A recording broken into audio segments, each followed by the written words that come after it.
کہ آدمی کو کچھ نہ کچھ مصروف رہنا چاہیے، کہ آدمی کو کچھ نہ کچھ مصروف رہنا چاہیے، مشغلہ بس امر بالمعروف رہنا چاہیے۔ ارے ذہن خالی دیکھ کر شیطان ہوتا ہے مقیم، داخلہ شیطان کا موقوف رہنا چاہیے۔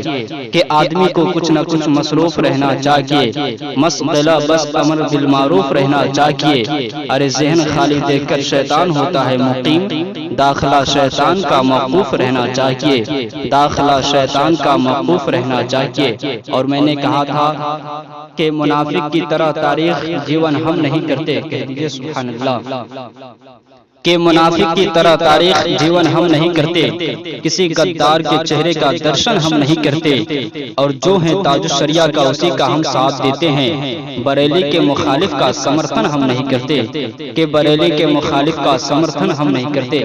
حضرات، ابھی تک تلاوت کلام مجید اور نعت رسول کریم کا دور چل رہا تھا۔ اب آئیے تقاریر و خطابت کے میدان میں قدم رکھے، کیونکہ نعت اور تقاریر کے درمیان بڑا گہرا ربط و تعلق ہے۔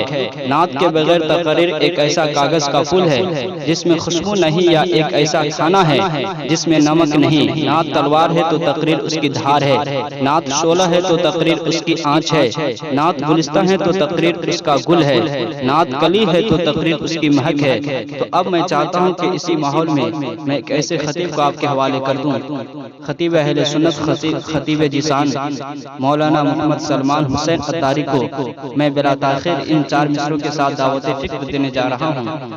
کہ نہ میں بلندی شہرت پہ ناز کرتا ہوں، کہ نہ میں بلندی شہرت پہ ناز کرتا ہوں، ارے نظر نہ دنیاوی دولت پہ ناز کرتا ہوں، اور خدا کا شکر ہے کہ مشرف ہے قادری میرا، میں اپنے غوث کی نسبت پہ ناز کرتا ہوں۔ کہ نہ میں بلندی شہرت پہ ناز کرتا ہوں، نظر نہ دنیاوی دولت پہ ناز کرتا ہوں، اور خدا کا شکر ہے کہ مشرف ہے قادری میرا، میں اپنے غوث کی نسبت پہ ناز کرتا ہوں۔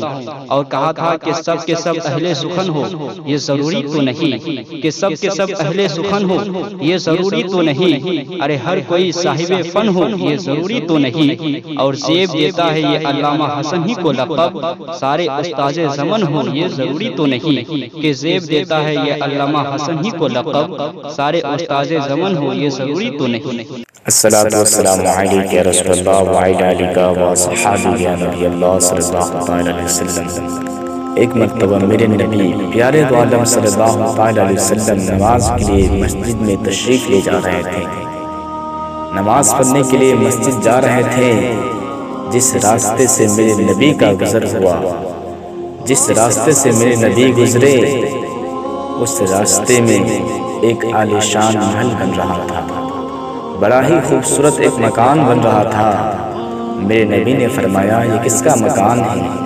صحابہ کرام نے عرض کیا یا رسول اللہ صلی اللہ علیہ وسلم، یہ فلاں انصاری کا مکان بن رہا ہے۔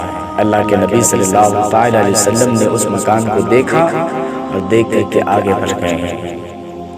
جیسے میرے نبی وہاں سے تشریف لے گئے، ایک صحابی اس فلاں انصاری کے پاس گیا، کہنے لگا کہ آج ہمارے آقا پیارے پیارے میٹھے میٹھے آقا صلی اللہ علیہ وسلم مسجد کے لیے تمہارے گھر کا راستہ اختیار کیا۔ انہوں نے دیکھا اور ان کے چہرہ وضحا اس قدر تھا کہ انہیں یہ مکان پسند نہیں آیا۔ جس طریقے سے آپ مکان بنا رہے نبی کو پسند نہیں آیا۔ جیسے اتنا سنا، فلاں انصاری نے یہ بات سنی کہ میرا یہ جو گھر بن رہا ہے میرے نبی کو پسند نہیں آیا، وہ اپنے گھر کو توڑ کر کے مٹی کا ڈھیر بنا دیا، مٹی کر دیا۔ میرے نبی صلی اللہ علیہ وسلم پھر کسی دن اسی راستے سے مسجد میں تشریف لے جا رہے تھے۔ کیا دیکھتے ہیں کہ وہ جو گھر پہلے بن رہا تھا، عالی شان محل، بڑا خوبصورت گھر جو بن رہا تھا، مکان بن رہا تھا، وہ مٹی کا ڈھیر ہوا ہے، مٹی کا ڈھیر بنا دیا گیا ہے۔ میرے نبی صلی اللہ علیہ وسلم نے ارشاد فرمایا، غور سے سنیں، میں آپ سب کی توجہ چاہتا ہوں، سنیں۔ میرے نبی صلی اللہ علیہ وسلم نے ارشاد فرمایا، اس کو کس نے ڈھیر کر دیا؟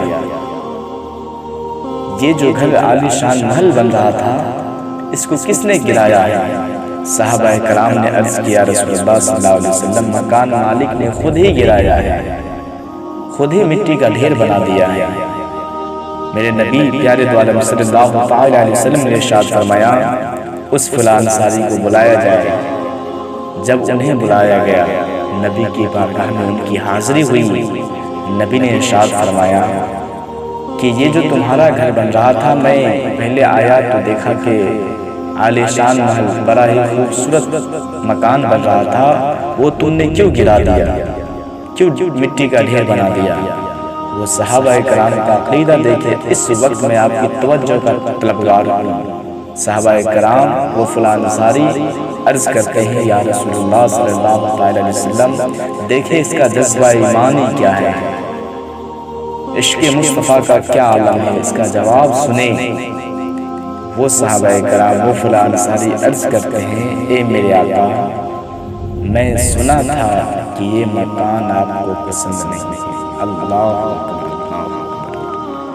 میں سنا تھا کہ یہ میں جو گھر بنا رہا ہوں اس کی بناوٹ آپ کو پسند نہیں آتا۔